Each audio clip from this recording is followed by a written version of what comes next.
On today's show, Frank Vogel is out in Indy, but will Larry Bird and the Pacers regret parting ways with him? Carlos Boozer joins us live on set to play And One or And None. And the Thunder Mavs dance interruption goes to the dark side in a brand new edition of the Meme Team. It's Thursday, May 5th. The starter starts now.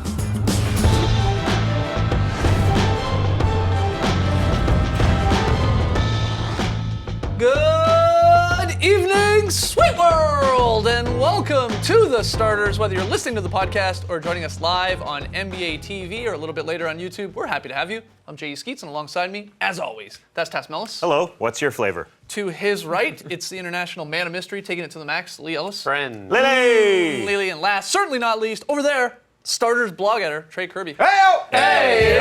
Oh, TK, what do you got for us tonight? Well, I'm here at the internet looking for your best tweets at #TheStarters, and with the draft lottery in less than 2 weeks, teams are finally starting to pick out their representatives, and the Celtics have theirs picked out, as Danny Ainge picked Isaiah Thomas because, and I quote, he's our leprechaun. So I looked into this, and it turns out he's totally right. I mean, look at him right there, actually on the logo, and it turns out Isaiah Thomas even handles all the in-arena mascot duties, like getting the crowd hyped up and even dunking off of trampolines. What a value contract he has.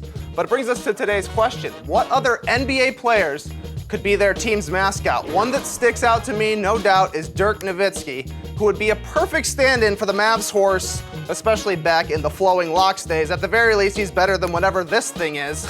So whenever Dirk finally decides to retire, I say throw him in the suit and let him become the true Mavs man. Okay. But we want to hear from you. Tweet it to us at #TheStarters. What other NBA players could be their team's mascot? And we'll hear from you a little bit later. All right, get your tweets in. Fun show tonight. We got a brand new edition of the Meme Team, and Carlos Boozer is going to join us live in studio to play a new game we're calling And One or And None. We'll explain that a little bit later in the show. But let's start with a little bit of Is This News? You guys know how this works. Trey's rounded up some recent playoff headlines, or NBA headlines, I guess I should say. He'll pitch them to us, and we'll determine whether or not they're actually news. Trey. Yeah, our first headline comes from ESPN, and it reads, Indiana Pacers part ways with coach Frank Vogel. Is this news? Oh, this is definitely news. Frank Vogel is a good coach. Yep. Larry Bird would admit that. Larry Bird hired this man. It's surprising that he's leaving. His teams defensively have been fantastic. His offense is somewhat questionable. I think what Larry Bird, his decision basically is, Frank Vogel sort of passed his expiration date, I feel like. Larry Bird just feels like this team may not be responding to him the same way. And I think that's just the way Larry Bird thinks.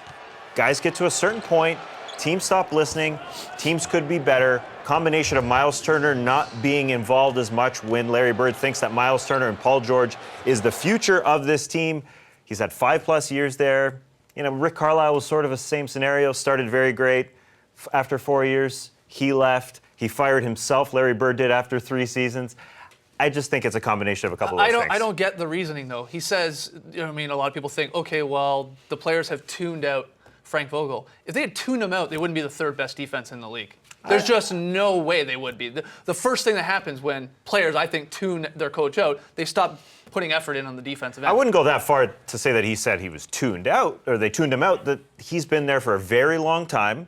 And 5 years? 5+ years. I know, you're right. This is what's crazy about it. Like, 5 years is an eternity in the coaching ranks now. Like, Dwayne Casey now today is suddenly the 4th longest tenured coach in the NBA. Pop, Spoelstra, Rick Carlisle, and Dwayne Casey. But in nuts. Larry Bird's world, 5 years for a coach is a long time because he referenced his own playing days and he's also referenced his own coaching days. And he said, this is a weird situation because usually the coach either does lose the locker room or he has a blow up with the front office. And Larry Bird acknowledged none of that really happened. Yeah. He just felt it was time to move on and time to get a new voice. So I respect the fact that Larry Bird has been like this throughout his whole career and he just feels the team isn't getting to the maximum level which he feels they should be. He feels that the team, I think, needed to be a little bit bigger. The team started with small ball. Miles Turner didn't really get the run that Larry Bird wanted, I suppose. This is his rookie year. Frank Vogel decided to go small to start the season and then to go big. And Miles Turner, again, in his rookie season, didn't play the role, I suppose, that Bird wanted. Larry Bird was basing that off what he saw at Summer League, which he thought Miles Turner was dominant, so I think he wanted him to get out there earlier on. But if you hire a coach, I think you do have to allow the coach to play to his style and his standards early on, especially a guy who's been there for 4 seasons to that point. So I think Larry Bird really should have said to Frank, well, you are the coach, you can play the guys that you want. If Larry doesn't agree with that at the earliest part of the season, then maybe you should have made that move A earlier. new voice can be great as long as it has more credibility than the one you just let go. And I guess what we're seeing now in the NBA, you can have a winning record, you can go far in the playoffs, and it doesn't really matter. I mean, Mark Jackson obviously had some success with the Warriors. That one ended up working out. They bring in Curry, of course, they win the title, going for back-to-back. Other cases, Lionel Hollins, he was winning a whole lot of games, going into the playoffs, but then, so maybe that one we're still trying to figure out if that's working. But then you just saw with the Bulls this year, Tom Thibodeau, okay, maybe it's a little stale, maybe we need to go in a new direction, and they went in the wrong direction, and that was downward. Yeah. Will it turn around? Possibly. Larry Bird seemed a little uncomfortable actually at the presser today, I noticed. Like he didn't feel great about it because there was no real strong reason for making the move other than just like, sorry, you've had enough time, it's time to move on. I guess what I'm asking is there a better coach right now to step in for Frank Vogel in Indiana? Well, I think part of it is Larry just sees the coaching scenario, the locker room, and he wants somebody new. Yeah. 5+ years is part of it. And you mentioned Miles Turner not being part of his style. He used to go big all the time. That's what the Indiana Pacers did, and Miles Turner could have been a part of that right at the beginning of the season. He did. He was hurt. Yeah, he broke his hand early in on, October, yeah. so that sort of makes sense. Yeah. I suppose Larry Bird just looks at Paul George and Miles Turner and thinks these two are our future, and they are. Very few coaches, though, actually play rookies from the start, unless Yeah. you are usually Yeah. one of those 1, 2, or 3 picks. Past So- the expiration date, Yeah. it's a tough biz to be in right now. Bird said that he thought they would get more out of this season than what the Pacers did, getting the 7th seed, putting up a fight in the first round. I don't think a lot of us expected more, maybe, out of the Pacers this year. Bird obviously did, wants to move on. All right, Trey, what's our next headline? Our next headline is coming from inside the house via NBA.com, and it says Cavaliers set NBA record for three-pointers in a game. Is this news? Yeah, you just said they set a record for three-pointers in a game. That was nuts. And that brings us to a new edition of Tasketball, where Oh. we look a little bit deeper into a playoff story. Whoa! Hey, happy to Cinco de Mayo for everyone celebrating out there. Hit the jet skis. It's Cinco de Mayo. I'm doing it with my eyes closed. The Cavs were hot shooting against the Hawks in Game 1. So what do you do if a team is hot? You tell your defensive players, hey, make them put it on the floor. And this worked. The first 2 opportunities that the Cavs had, they had to dribble and they missed. But then it changed. These are all catch and shoot opportunities. Following 2 put it on the floor misses, the Cavs had 7 straight catch and shoot, caught and shot, and they all went down. They went 7 for 7 in the first quarter on catch and shoots, but they're only 1 for 5 when they put it down. That's a drastic difference. Now, I'm not saying that every catch and shoot is going to go down. That's when J.R. Smith decided to get hot, and he started to put it on the floor and hit shots. But they got into a rhythm, they got into a flow. The Hawks weren't really ready to scrap, and you can't take away all catch and shoots, but if you do take away catch and shoots, you increase your chances of winning. They were on fire. 14 of 17 when they caught the ball and let it rip. But off the dribble, they were only 4 of 10, only 40%, which is a lot more Still good. human-like. So yeah, it's decent, but if you can limit those catch and shoots in the first half, it would have made a drastic difference. The Hawks just weren't really ready to scrap and get out there, and they don't cover LeBron all that well, but that's what happened in the first half. And they cooled off in the second half when they really went for that title. They had hit 18 in the first half. Yeah, they had it expected to cool 18, off. and then it went away. But when that basket is that big, you saw those catch and shoot When opportunities. JR's hitting those ones where he's falling out of bounds, not even looking at the basket, it's like it's at the end of practice and he's just having a competition with someone knocking those in. Yeah, but it needs to be clear that he got hot because he started to see the basket. Like, I'm looking at a basket right now. There was no one in front of him to start, and then he caught his flow. But he doesn't really change the way he shoots ever. Whether he's making those shots or missing them, he shoots basically the same way. Last night he just got hot. And I he just thought kept the going. news. I thought the news was that the NBA app had broken. Because I actually went out for dinner last. I had a date night last night. Wow. Really, one game on. I was going to record the Humble game, brag. come watch it later. No, seriously. And I'm like, okay, I'm going to sneak a peek at the score while I'm at dinner. And the score said 74-38. Yeah. And I was like, that can't be right. That just can't be right. There is an error with the app. I was going to call people, send an email, but no, that was the actual score. Yeah, That's watching it unbelievable. was just like every time they came down, it felt whoever got the ball in their hands outside the three-point line was getting it up and it went in. Yeah, the Hawks maybe thought they lost opportunity in Game 1 to steal one in Cleveland and didn't come ready to play in this one. I think part of the story is Cavs-Warriors, if they meet in the finals, we're going to see a lot of 3 balls going up. Oh, boy. All of a sudden, the Cavs are a 3-point shooting team and they're just letting them fly. They don't even think about it. But if you force them to put it down at least once, the percentage goes way down. Way down. All right, Trey, time for one more headline. What do you Yeah, got? our final headline comes from the New York Post, and it reads, Charles Oakley reignites Charles Barkley feud, quote, stop talking bleep! Is this news? Stop talking poops. This is not news. 'Cause it's been going on forever? This is the equivalent of the Simpsons image you see all the time. Old man yells at cloud. That's all it is to me. You don't want to see nothing two to this. 50-year-olds. Who's the cloud? How is it Barkley or Oakley? I'm not sure. I don't want to say it. I don't want to get fought. Yeah. But don't you want to see two 50-year-old dudes throw it down again, like they did back in the day, back in their playing days? I mean, this is nearly 30 years ago where they had their first real sort of scrap on the court. I mean, two similar players, similar playing styles, love to get in the low post and bang it out, but you know, Twitter's great for that, isn't it? You know, you can start a feud with someone without even being anywhere near them like that. I'm not messing with either of them. Just not messing with either of them. Well, Charles Barkley's got a bit of a wonky leg these days, so you can probably run away from him if he got close. You know, the news part sort of is Barkley what he says on the broadcast about the Hawks getting pummeled, getting embarrassed, that they should go and basically take one of the Cavs players out. That's the news portion of this, not Oakley and Barkley going back and forth. No, kudos to the inside of the NBA producers and everyone on that desk, because they immediately put it up and asked Chuck about it, and he responded like that. I saw it come through my Twitter feed. I switched right back to Inside the NBA to see what was going to happen, and Chuck fulfilled my need right then and there. Would you like to see them go in the octagon or something? No, you don't I want the penalty. I want Chuck on the desk. Oh, we saw Barkley fight Shaq the other day. They went over to the couch. It was great. All right, we got to take a break. When we come back, former NBA All-Star Carlos Boozer joins us live in studio to play and one or and none.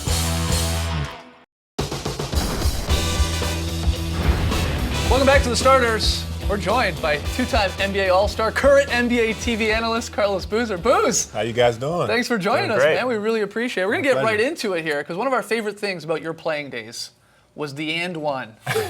You loved to let the people know when you had an and one opportunity, even if you weren't even making the bucket sometimes. If a teammate was getting an and one, you were letting people know. We absolutely That's a good loved it. teammate. That's a good teammate right there. These are some of the best and ones that we could get.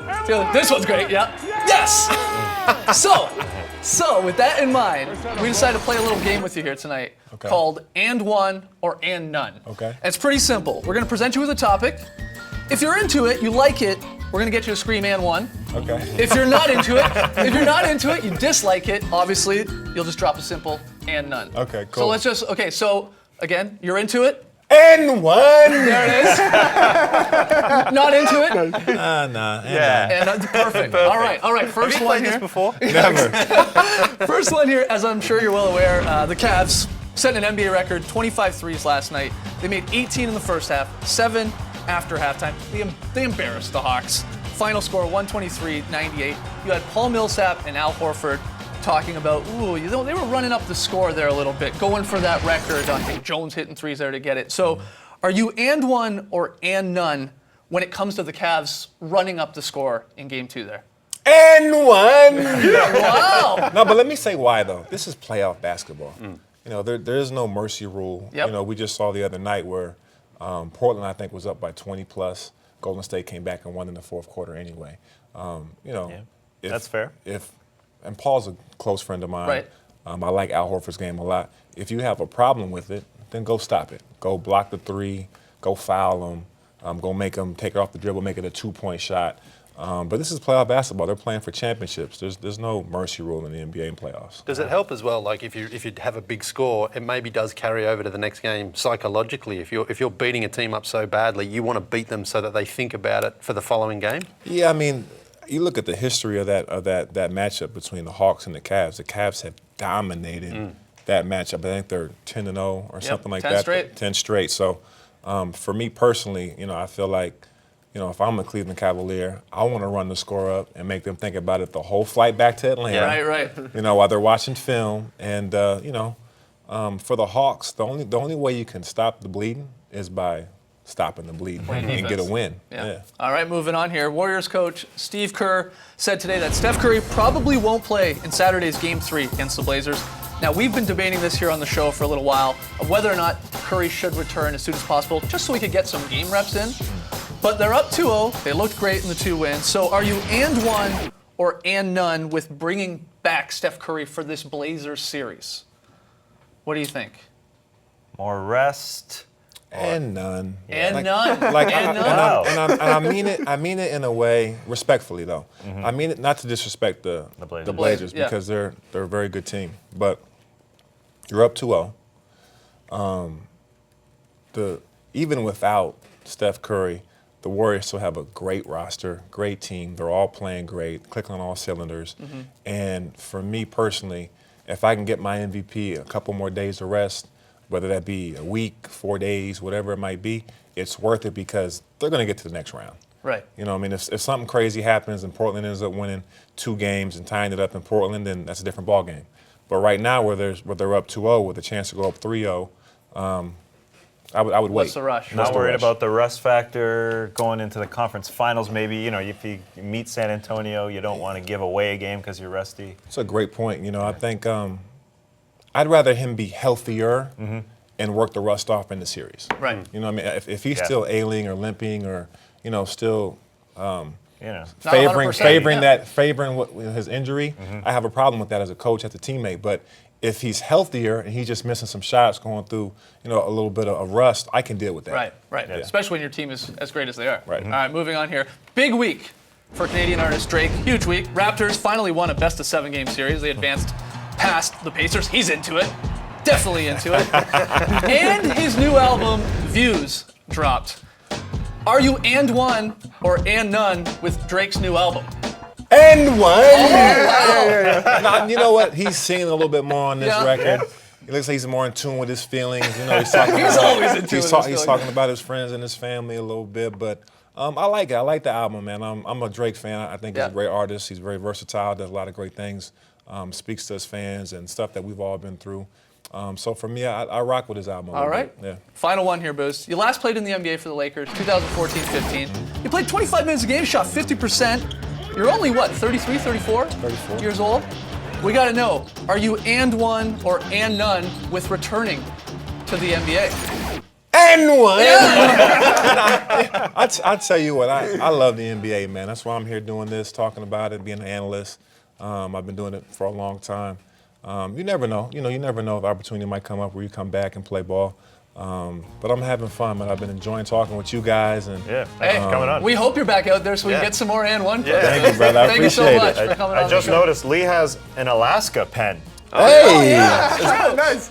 Hey, shout out to Juneau, Alaska. My high school team, JDHS, won the state championship for the first time since I won it way back a long time ago. Wow. Shout out to Juneau Douglas High School. There it All is, right. and there's the Alaska Pen. Booze, thanks. As always, we got to take a break. When we come back, we're going to wake up Bazemore because we got a new meme team to talk about. Don't go anywhere. You're watching The Starters.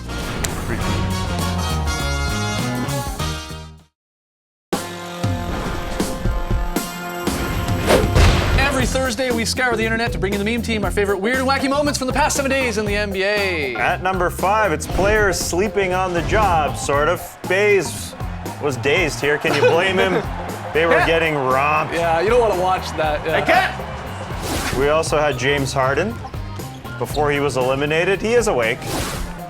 Blake Griffin just zoned. He's in the zone, as Snoozing with always. the eyes open. I've done that before. Yeah. Number 4, the Hawks gave up an NBA record, 18 three-pointers. Baze didn't want to watch it in Game 2 against the Cavs. So the team's official Twitter account dealt with it the only way possible, and that is self-deprecating humor. Tweeting, trying to stay positive here. If you take away their threes, we're right in this. Well, they weren't in this. Yeah, the crying Jordan face there instead of the Hawks logo at halftime. 3, not their favorite number. That gets the crying Jordan meme treatment. And their final tweet, we are finished and we are done with this game. Let's move on. Well done. Well done. You know this guy at number 3, the purple shirt guy, front row. He tried to get in Dwayne Wade's head. It didn't work. 1-5 what? He destroyed you. Got a 1-5. His name is Michael Deason, but he goes by purple shirt guy. It's way more fun What that about way. green backpack guy? Dwayne Wade, look at those. headband. Look at those lasers. Right at him. The Raptor had some fun with Dwayne Wade wearing the purple shirt. He only scored 24 that game, and so did J.E. Skeets. Sorry. Couldn't help myself. We all remember Russell Westbrook, Cameron Payne's pregame dance being interrupted by the Mavericks in the first round of the NBA playoffs. Well, seeing as it was Star Wars Day on Wednesday, may the 4th be with you and all that, our friends at Bleacher Report decided to take the clip, added some lightsabers, and turned Charlie Villanueva into Darth That is Villanueva. awesome. Yeah, that clip was already amazing. Yeah. And they somehow made So it better. And at number 1, watch Draymond Green on the right, zone out. That was his last blink. He still hasn't blinked. He's gone. Draymond. He's long gone. Hey, buddy, No, Trey, don't even Trey. bother. What is he thinking? This is about? real. This is real. Yep. Hello? Nope. Nothing. Not coming back. That was good. Shaq imitated Draymond during TNT's broadcast of Cavs Hawks. That's why they're the best show. Doing a good job. Doing a really good impression. Draymond had some fun with it, tweeting a nice cover-up. My side of the screen froze. Technology is too crazy. Your side of the screen froze? Huh. Your screens are always moving, Draymond. Nailed it. Guys, we have a late breaking meme, sort of. I don't even know if it's a meme. Justin Bieber's playing basketball again. What? He's back. He's at the Barclays Center, I guess, in the practice court, and he's raining threes, looking like the Cavs in Game 2 against the Hawks here. What is that? He's got an shooting stroke? unbelievable release. Yeah. Yeah. Well, it's working, so who cares? It's sort of Money out in the front bank. of him and yeah, to the left a little bit there. It's working. So it's not the Bieber crossover, unfortunately, but now we got the Bieber jump shot, three-point shot. Oh, there's the Bieber. Oh, yeah. pass. Oh, yeah. Stare down the camera. Please stare down the Oh, camera. yeah, it's a wild release. I think he's made it even more unique. Yeah, that's like Sean Marion almost. He's almost shooting Oh, here we go. right-handed on the What's this? left-handed side. One take, apparently, too. All of that. Awesome. Nice. Gotta take a break. When we come back, Lili's very solid play of the night. Don't go anywhere.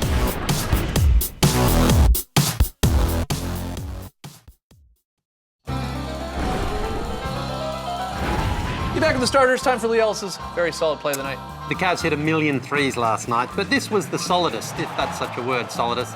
Beautiful pass from LeBron, Kyrie over to Kevin, who had more time than anyone. Look at that. Those left-hand bullets from LeBron are so gorgeous. Kyrie just shoves it out. K-Love knocks it in. That's what I call a very solid play. K-Love. Now it's time for the highlight that wasn't. Yeah, that thrashing the Cavs put on the Hawks. This isn't going to make the highlight reels, but this was amazing. Mo Williams off the Muscala of Mike. What a For pass. a three! Yeah, off Mike's head. That's perfect. Oh, It is. That's a perfect pass. It is. Iman jumper's right over to Shump. No remorse from Shumpert at No, all. why would? Thanks to Misael Espinosa on Twitter for suggesting that highlight that wasn't. There it is. Guys, only one game on tonight. It's the Heat and the Raptors up in Toronto, 8 p.m. Eastern start. This one on ESPN. Miami with the 1-0 series lead. So the Raps, I mean, they really got to get this like they did in the last round against the Pacers. Tomorrow morning, we'll talk about that Raps game, I'm sure, and a whole lot more on the Starters Drop podcast, up on iTunes, up on Google Play. Back tomorrow night, 5:30 p.m. Eastern, here on the network. Looking forward to that. Thanks for joining us, folks. And remember, thank your loved ones during this time when basketball occupies every second of your day. Embrace the night, people.